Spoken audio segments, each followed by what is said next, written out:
ચોમાસાની શરૂઆતમાં બનાસકાંઠામાં સારો વરસાદ પડ્યો, પરંતુ ત્યારબાદ જેમ જેમ વરસાદ ખેંચાતો ગયો તેમ તેમ ખેડૂતોની ચિંતામાં પણ વધારો થતો ગયો છે।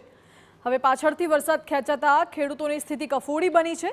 વરસાદ ખેંચાતા જગતનો તાત મૂંઝાયો છે।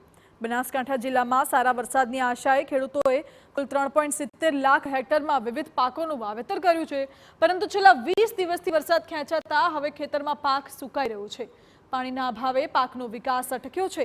મગફળી, ગવાર સહિતના પાકો નિષ્ફળ થાય તેવી ભીતિ છે। જે લોકોને સિંચાઈની તકલીફ છે એવા લોકોને તો અત્યારે પાક પોતાનો બળતો જોઈ અને પોતે એમના દિલ લાજી રહ્યા છે। તો આ સમયે ખરેખર જો વરસાદ થઈ જાય તો ખેતી પણ બચી જાય અને જે લોકો પીવાનું પાણી સંગ્રહતા હોય, મઘા નક્ષત્રનું ખૂબ શ્રેષ્ઠ પાણી કહેવાય પીવા માટેનું, તો એ લોકો પણ રાહ જોઈને બેઠા છે કે આ મઘા નક્ષત્રમાં જો વરસાદ થઈ જાય તો 12 મહિના ચાલે એટલું પીવાનું પાણી પણ સંગ્રહી લઈએ।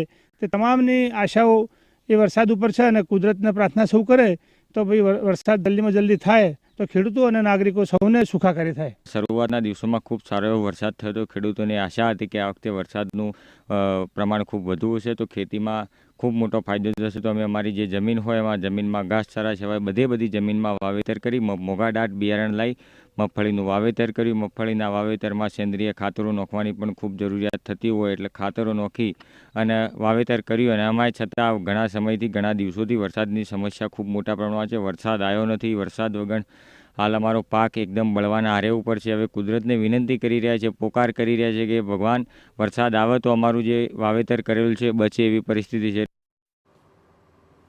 બનાસકાંઠાના મોટાભાગના વિસ્તારો એવા છે જ્યાં કેનાલની વ્યવસ્થા નથી અને સિંચાઈનું પાણી મળી શકે તેમ નથી। જો કે દાંતીવાડા, સીપુ અને મુકેશ્વર ડેમ આધારિત જે ગામડાઓ સિંચાઈનું પાણી મેળવે છે તેમાંથી પણ હવે પાણી મેળવી શકાય તેવું નથી, કારણ કે દાંતીવાડા, સીપુ અને મુક્તેશ્વર ડેમના તળિયા દેખાવા લાગ્યા છે। એમાં ટીપુએ પાણી નથી અને ખેડૂતોની ચિંતા વધી છે। જે ખેડૂતો વરસાદ પર આધારિત ખેતી કરે છે તેમની માટે સૌથી મોટી મુશ્કેલીઓ ઊભી થઈ છે। બનાસકાંઠામાં આ વખતે નહીવત એકદમ ઓછો વરસાદ થવાથી હાલમાં પાલનપુરના બનાસકાંઠાના તમામ ડેમો હાલ ખાલી છે। બનાસકાંઠામાં એક પણ નદી પણ ચાલુ નથી આવી અને ચેકડેમો પણ અત્યારે ખાલી ખમ પડ્યા છે અને વરસાદ ન આવવાના લીધે ખેડૂતોએ મોંઘા બિયારણો તો વાવેતર કરી નાખ્યું છે। ચોમાસાની સિઝનમાં તો જો પાક થઈ જશે, પરંતુ જો આવીને આવી જો સ્થિતિ રહી તો શિયાળાની અંદર ખૂબ જ પાણીની ખૂબ તંગી